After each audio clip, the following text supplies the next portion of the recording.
Hello friends, it's Alexis, and by the time you're watching this, I'm gonna be 30.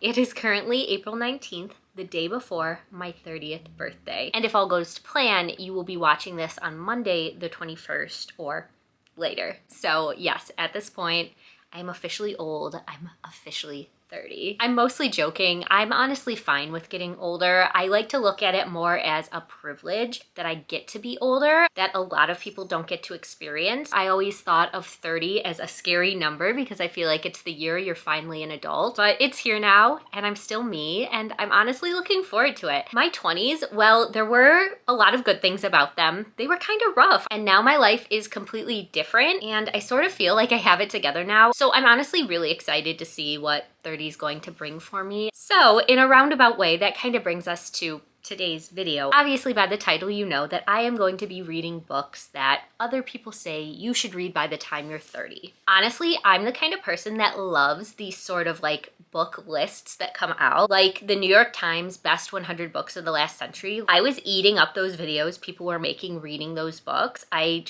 love a bookish list. So I thought it would be fun to do a mini challenge leading up to my 30th birthday. Going into this, I was pleasantly surprised that there were quite a few lists online to pick from. So I narrowed it down to two sources, one list put out by BuzzFeed and the other by Vogue, and both will be linked below if you want to check them out and see what else is on the list. So first up, checking out the BuzzFeed list, I was able to grab two recommendations. I really wanted to go for books off of my physical TBR for this video, and I did pretty good. I ended up picking two from my physical TBR, but this first book was actually originally going to be East of Eden by John Steinbeck, which I do own physically, but that is a thick book and I am in a tiny little reading slump this month and I just couldn't do it. I needed something short and fast, and when I saw this was available from Hoopla through my local library, I knew I had to go with If Cats Disappeared from the World. This one has been on my radar for a little bit. I've read and enjoyed other translated fiction about cats, so I figured this one would be a safe choice. I'm a big cat lover and I thought this would have a lot of good life advice in it. This one follows a man who finds out that he only has a few months left to live. But before he can set about tackling his bucket list, the devil appears and offers him a deal. In exchange for making one thing in the world disappear, he can have an extra day of life. And so begins a very bizarre week, because how do you decide what makes life worth living? Next up, I decided to go with a book that I had bought late in 2024, so it was high up on my priority list anyways, and that of course is The Road by Cormac McCarthy. This is one that I saw everywhere. Like, I feel like this is one that's on that New York Times best books of the century list. I feel like everybody has read this one and just raves about how good it is. So I thought it was finally time before I turned 30 to read this one. This, of course, is a post-apocalyptic world. It follows a father and his son as they walk through burned America. We don't know what happened to cause the end of the world. We just know that they are traveling down this road,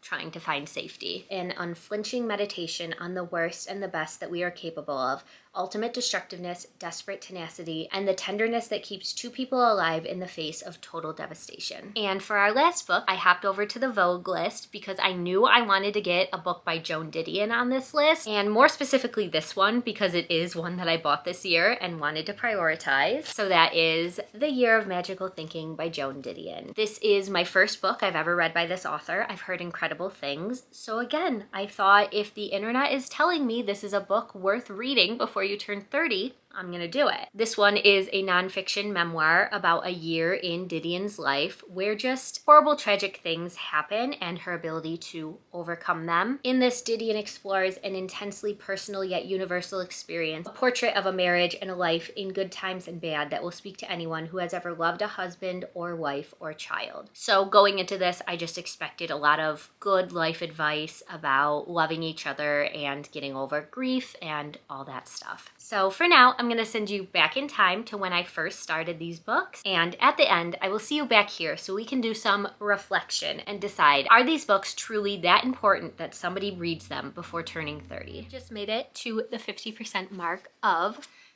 The Year of Magical Thinking by Joan Didion. I always want to call this The Year of Magical Overthinking, which is a book by Amanda Montell that I really loved, but I read that first. So now like in my head, whenever I start to say this title, I automatically go to that one. And nobody told me that this was gonna open up as sad as it did. Like if I had known that I was gonna be crying from like chapter 1, I would have filmed my reaction last night. But here I was, all cozy in bed, thinking I was getting into something that was going to give me good life advice, kind of lead up to the traumatic things that happen in this book. But nope, page 1, we get into it, and there were tears.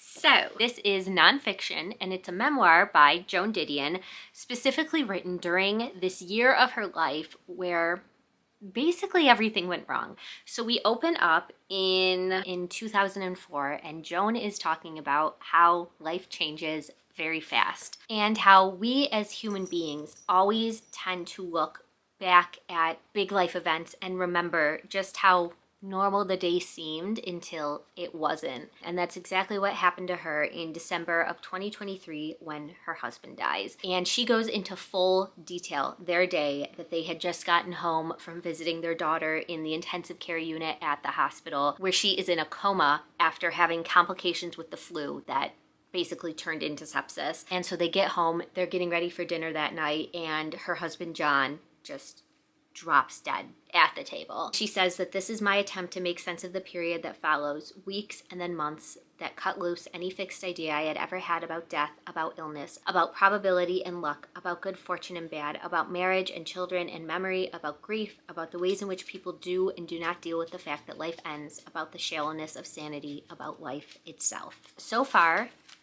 the 122 pages I have read of this have been filled with exactly that. It's just her reminiscing about what led up to John's death, what led up to her daughter being in the hospital at the same time as this, fearing for her life while also grieving her husband, worrying about having to tell Quintana when she wakes up that her father has passed away and she wasn't there for it. I know the tabs are very, very similar colors, but in real life, one of them is slightly darker blue than the other. I can show you on my tabs. I'm using these two blues on the end. So the darker blue I'm using for like really, really just sad lines that are hitting me like to my soul. And then the lighter blue are for more just like more beautiful lines I want to remember, advice, just thoughts about life and death and grief and everything about life. This is a book about life, about the less fortunate parts of life, but that's part of living and growing up. And, you know, at one point, unfortunately, all of us are gonna have to deal with somebody we love dying, unless you're like the luckiest person in the world. That's what this book is. I can see why it's on a list to be recommended for people to read by the time they're turning 30. I think there's a lot of really important stuff in here. Unfortunately, it's stuff that I've gone through and that I have felt myself, so I'm connecting with this 100%. Plus, the fact that it is her husband that she lost. That is like one of my biggest fears in life, is losing my partner, and like I have nightmares about it all the time. So reading this is like affecting me almost more, I want to say. Like I'm getting very, very emotional just picturing myself in her shoes going through this. So as emotional as this is making me, I honestly love books that make me feel things. So far I'm really, really enjoying this one. Plus, the writing is just absolutely stunning. I mean, that part I just read you, just so many lines. But what's hitting me the most is this idea that she really doesn't know who she is without her husband. She has been with him for so long at this point. There's even lines where she says, there's a point after he passes where she's talking about the house, and she still calls it our house because I could not yet think my. Like, I think that's just a result of spending 10 years of your life with somebody, is I don't think of anything as my. Everything is ours. So that's really what the darker blue tabs are for. Just more the lines about her not being able to like accept that this has really happened or know how to like go on from here. Another line. I remember thinking I need to discuss this with John. There was nothing I did not discuss with John. And she's talking about like his death. Like she needs to tell him because she tells him everything. And now he's not here to tell.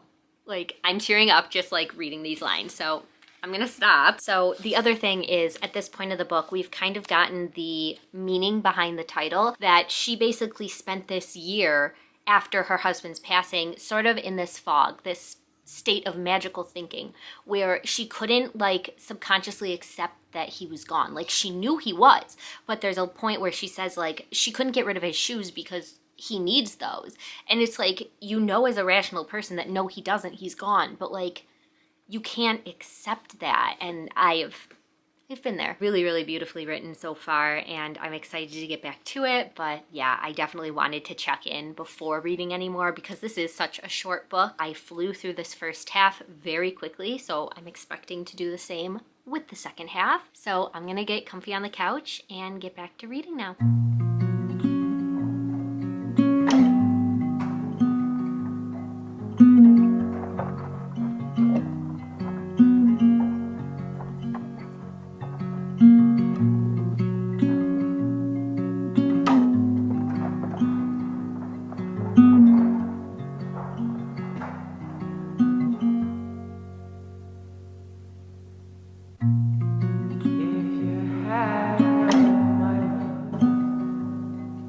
Good morning. Happy Saturday. I've been having a very just slow, relaxing morning because I have a lot to do today and I'm procrastinating. But the good thing about this is I was able to finish my book this morning. I left it out in the living room, so I'm too lazy to get it. But of course we know that was the year of magical thinking.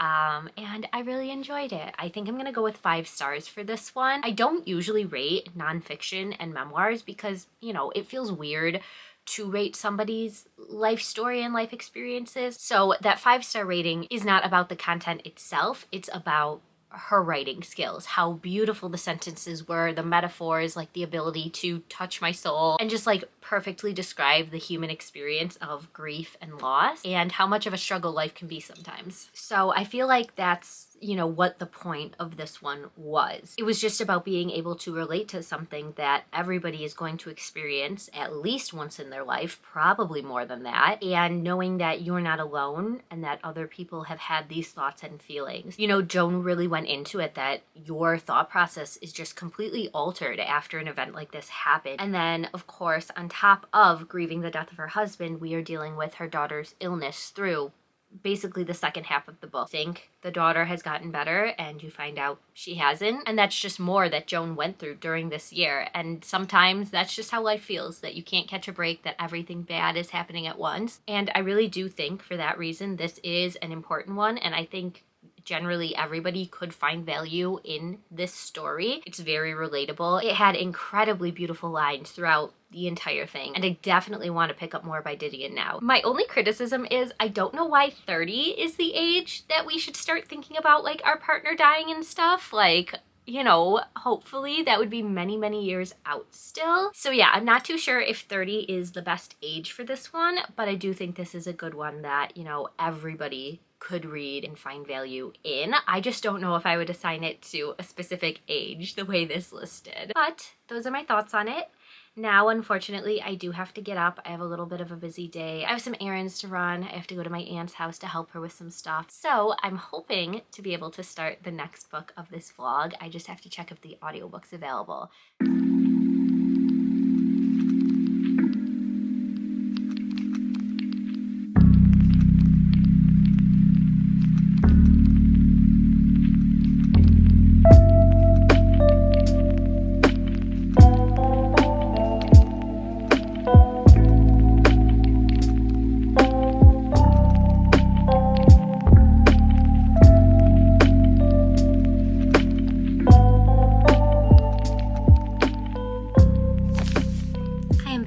With our next book. This morning I have started The Road by Cormac McCarthy and I have made it 89 pages in. I started it this morning while I was doing some yard work at my aunt's, and then what you just saw, I was going back through and I was skimming for any of the lines that I wanted to annotate. I was trying to take like notes on my phone while I was listening, but there just got to be too many that I was like, it's fine, I'll just skim through it real quick. So that's done now, and I'm ready to continue the story. I do think I'm going to continue with the audiobook because I'm really enjoying it. I really like the narrator, and something I didn't realize until I started skimming through the physical book is it's written in sort of a weird format.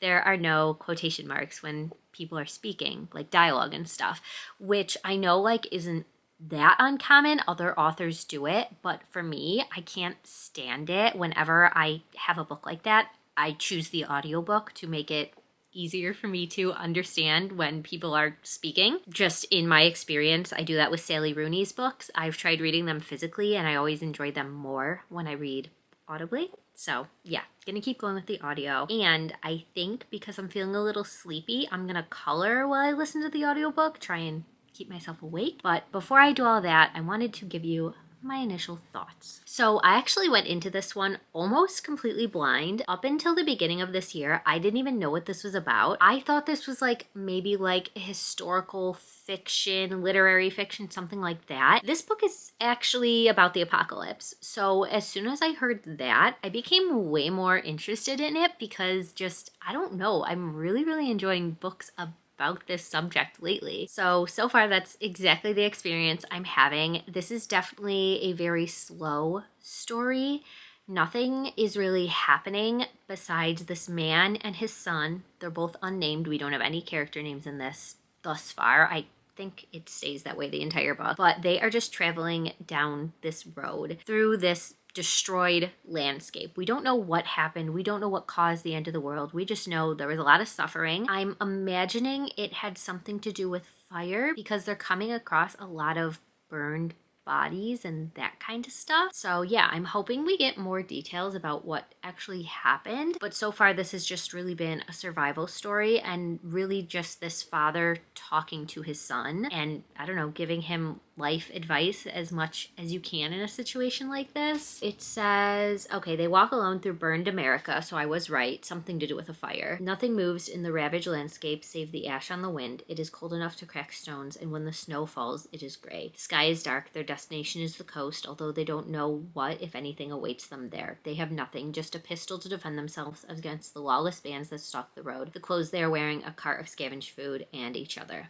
Okay, so that's exactly where we are at this point. They have come across some others, and we've learned that this is a dangerous situation.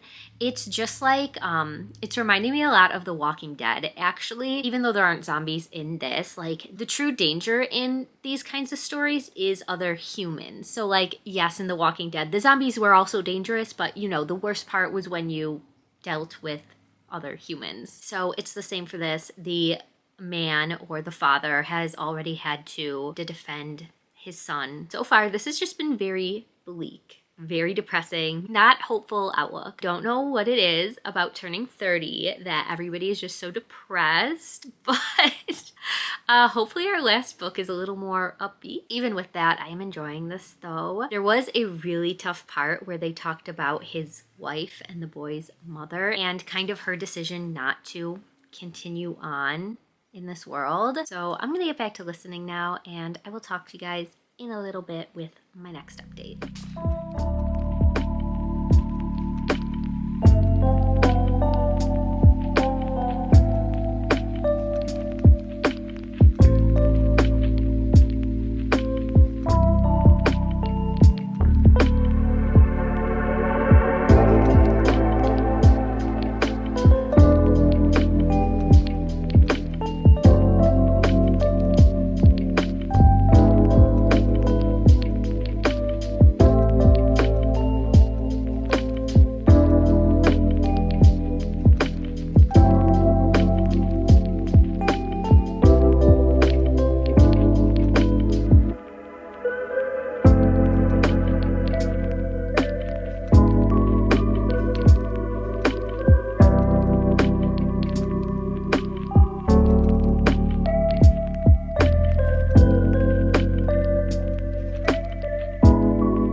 for bed.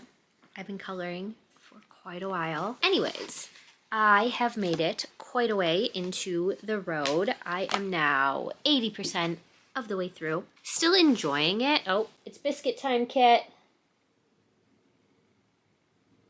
She says there will be fresh biscuits for when you wake up in the morning. Yeah, so I'm still enjoying this, but maybe a little less. It's just like I'm waiting for something to happen. At this point, the story's almost over, and it's just been the same thing over and over and over again. It's the man and his son traveling, looking for food, finding food, encountering other humans, getting into sort of dangerous situations, finding pretty horrific things. There have been quite a few descriptions of dead bodies and just finding things that others are resorting to eating that I wasn't expecting in this. This has a lot more horror vibes than I ever thought it would. So I'm really liking that aspect. And I just really do love a post-apocalyptic story, but I'm a little bored. Like, it's fine. It's short enough that like it's keeping my attention, that like I don't feel like I do kind of feel like it's dragging, but like I'm still gonna finish it. I'm still enjoying it and excited to see where it goes. You know, it's a lot of the same things over and over again. So I could understand why somebody would get bored with this. And like because of that, I don't really even have anything to say to you. The son character is kind of annoying me. Most of the time he's fine, but if I have to hear one more time how scared he is, like, yes, I get it. I understand that you're scared. I would be shocked if you weren't in this sort of situation. But like, this author couldn't come up with another way to say it. It's just the same thing over and over and over again. It's him whining, I'm scared, don't leave me alone. And then the father leaves him to go do something, and the boy follows, and he's like, I thought you were scared. And he's like, but I'm more scared to be left alone. And then like, he keeps having dreams of being left alone, like again and again and again. I'm gonna go get ready for bed and probably read just a little bit more before I fall asleep, and I will see you in the morning.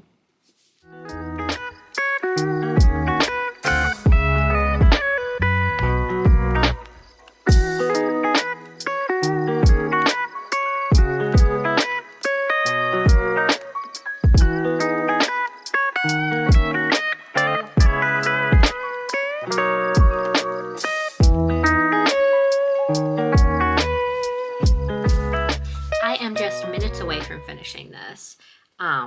38 minutes to be exact. So this is going to be my last update before I give my final thoughts, and I'm really just coming here to complain. The son, the boy character, annoys me so much. He's so annoying. He's scared all the time. Like, fine, kid, we get it. You're scared. You've only said it 5 million times. And then the other thing that I want to complain about that I don't understand is, so obviously there's all these abandoned houses. Like, we know this because they've stayed in them before.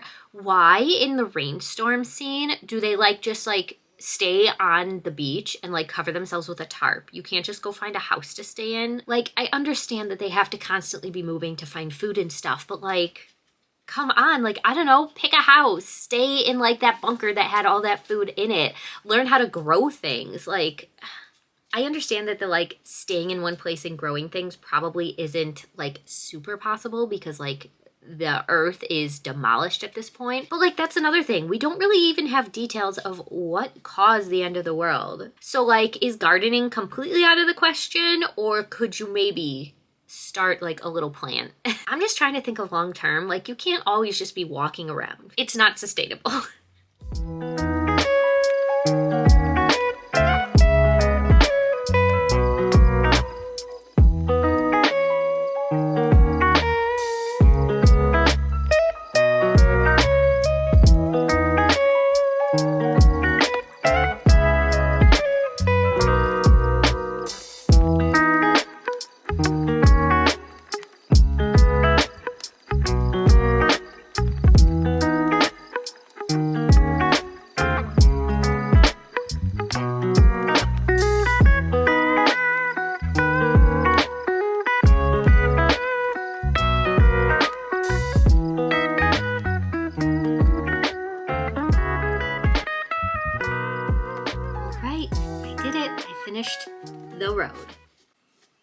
As much as I was complaining about it, I don't think this is a bad book.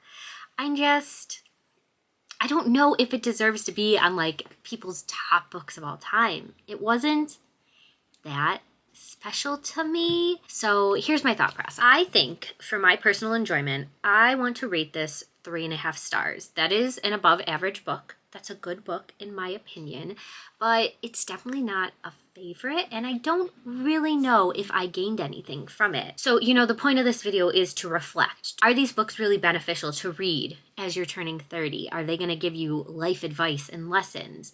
And I think this one does, but not for me personally, not for the type of person I am at this point in my life. I think this is a really good book for parents. And I know a lot of people, when they get into their 30s, they start having kids if they don't have them already. So this is a good thing to recommend because a lot of people do have children, but because that's not something I'm ever interested in doing,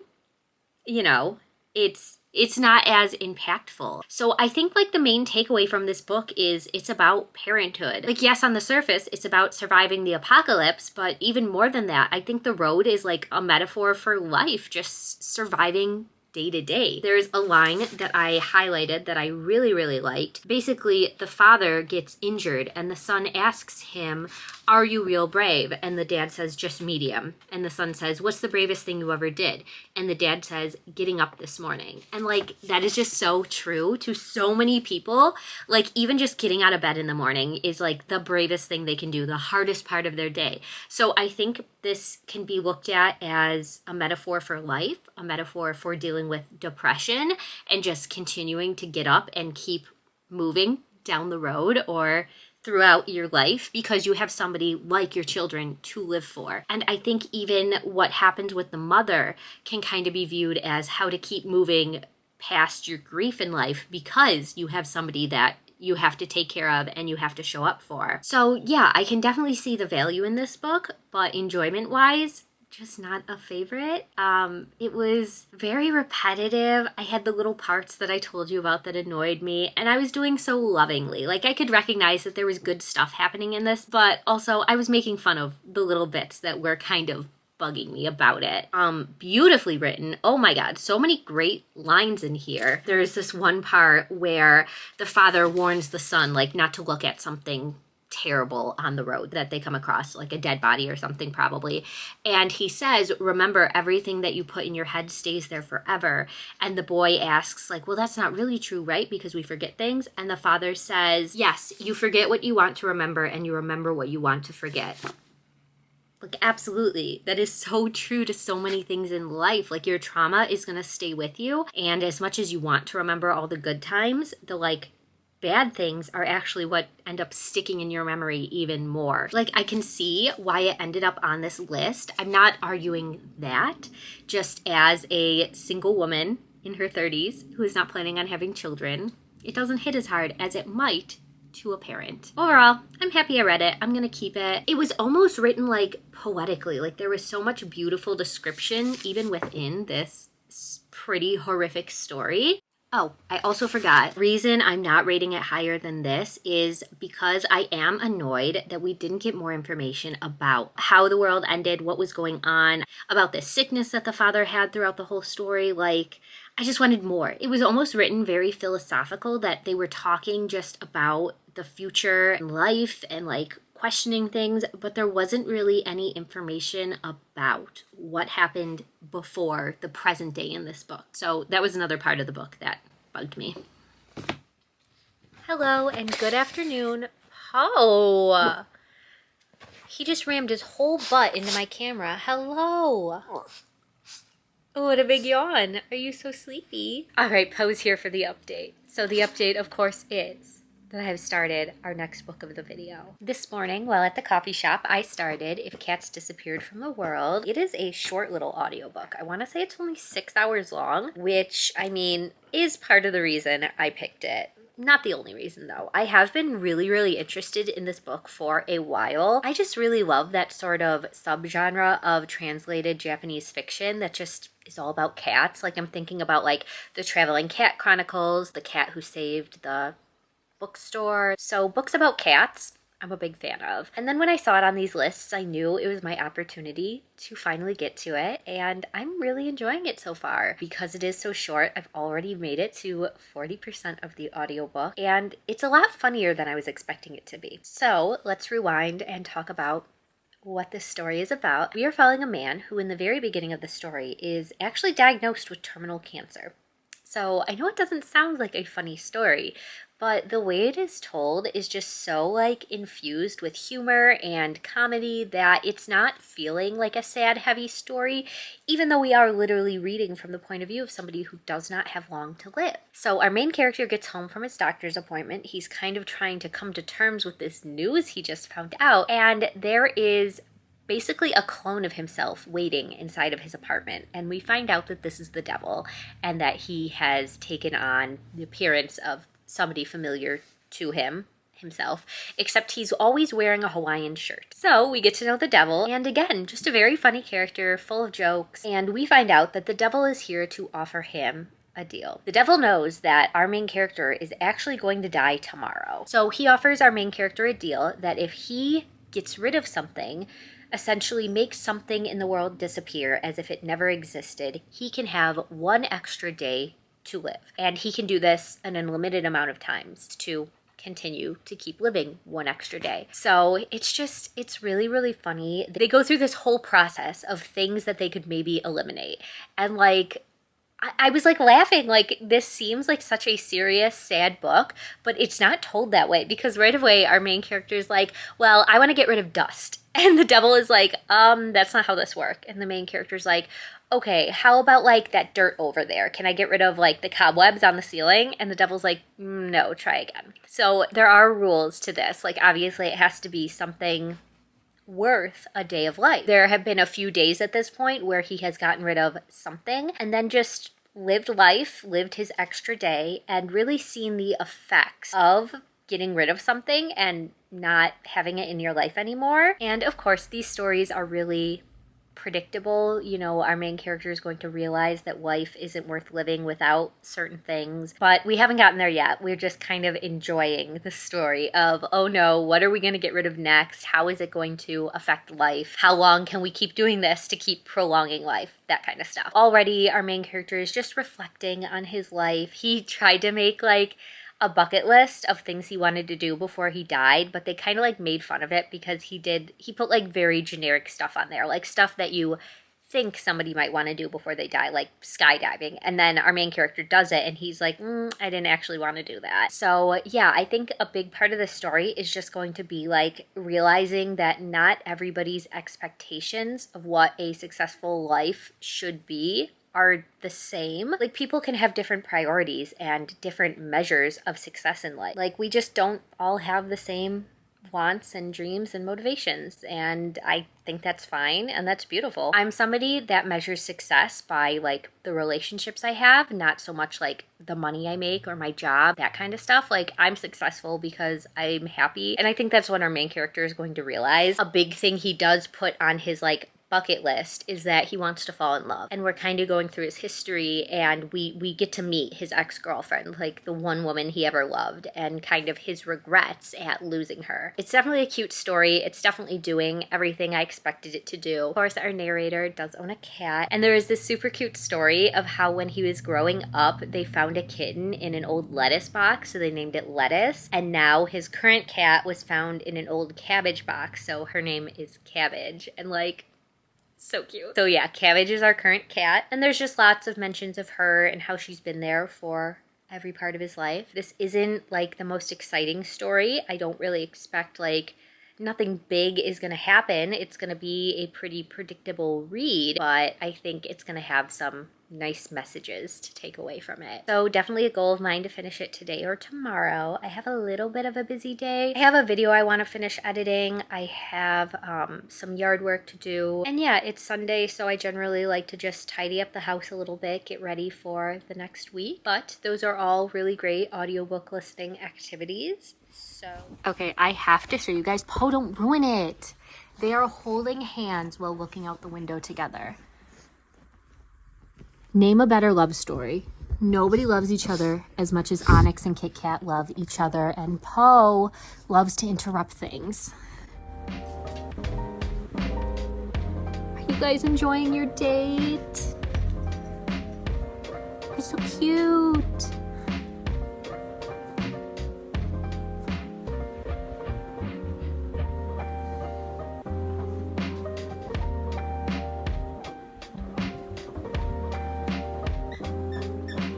Oh, and how Kit's gonna give him kisses. Good boy.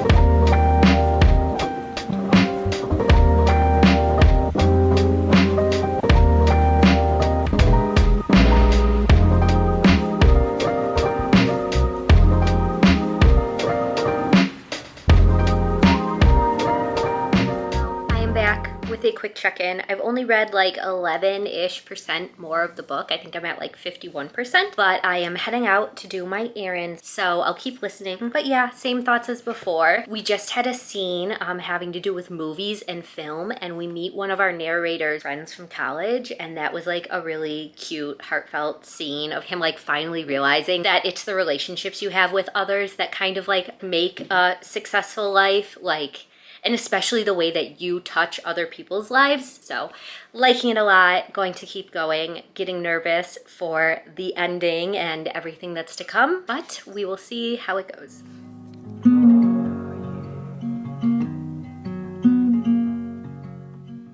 Good morning. We did not talk anymore last night, but I did make progress into If Cats Disappeared from the World. I always have a problem with long titles. I can never remember them. So I am now 84% of the way into the audiobook. Yeah, I only have 48 minutes left, so definitely gonna finish it this morning, but wanted to talk before we get to the ending. So at this point, I have finally made it to the cat chapter. You know, based on the title, I don't think it's too much of a spoiler to assume that eventually he would choose to get rid of cats. Well, there's not really a choice in this. The devil is more telling him what he's gonna make disappear, and then our main character kind of has to agree to it because it's either that or die. So we've gotten to the cat chapter, and it's getting a little more sad, a little more emotional. I'm gonna do my makeup while we talk, well, at least try to. But yeah, it's getting a little more sad, a little more emotional. So in this chapter, not only are we talking about cats disappearing, which like to a cat lover like myself is unimaginable. Our main character is also a cat lover, so he's definitely struggling with, should he do this? Should he make cats disappear? Kind of what is the pros and cons of this? Like, yeah, he gets to live an extra day, but is it fair to do that to everybody else in the world? He's already taken away like so much from everyone, and the way he looks at it is a little bit selfishly. He's kind of like, you know, it's either I get rid of these things or I don't exist, so how am I gonna enjoy them like if I'm not here? So yeah, I'll get rid of this thing. It's worth less than my life is to me. And you know, I don't want to judge him too harshly for being selfish, because that's just a very real human thing. I mean, we're meant to value our life over a lot of other things. I just don't think we can judge somebody until we're in a situation like this. But it's definitely raising like philosophical questions of like, how much is your individual life worth versus everybody else's? I mean, is it fair to take cats away from everyone? That's kind of the questions that this book is asking. Along with all that, in this chapter, we're getting a lot of backstory of our main character. So of course, early on in the story, we know that his mother has died before the start of this, and that's kind of how he got his cat, Cabbage. Lettuce? Oh, I'm mixing them up. I think we have Lettuce right now. I think Cabbage was the first cat. So that's how we got the cat. It was originally sort of his mom's or his family cat, and then she passed away, and now he has inherited the cat, and he's living alone. And this chapter is really looking into, like, he's not as, you know, over his mom's death as we might have thought, as he might have thought, if that's something you can really get over, a parent dying. So because of all that, this has just been a more sad chapter than the rest of them. The rest of them have been pretty funny, and there's still little bits of comedy in here too. Like, I'm not crying or anything yet.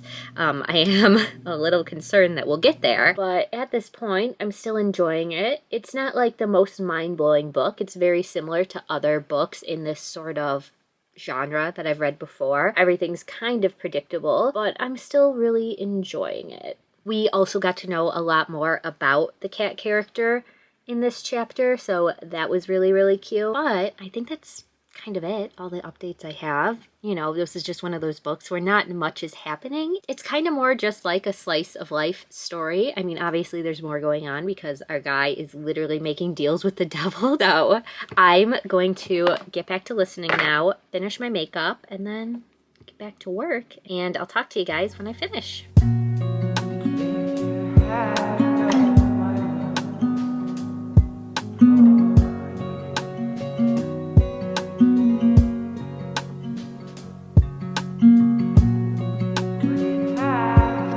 This is Brian Nishi. We hope you've enjoyed If Cats Disappeared from the World, a Macmillan audio production from Flatiron Books.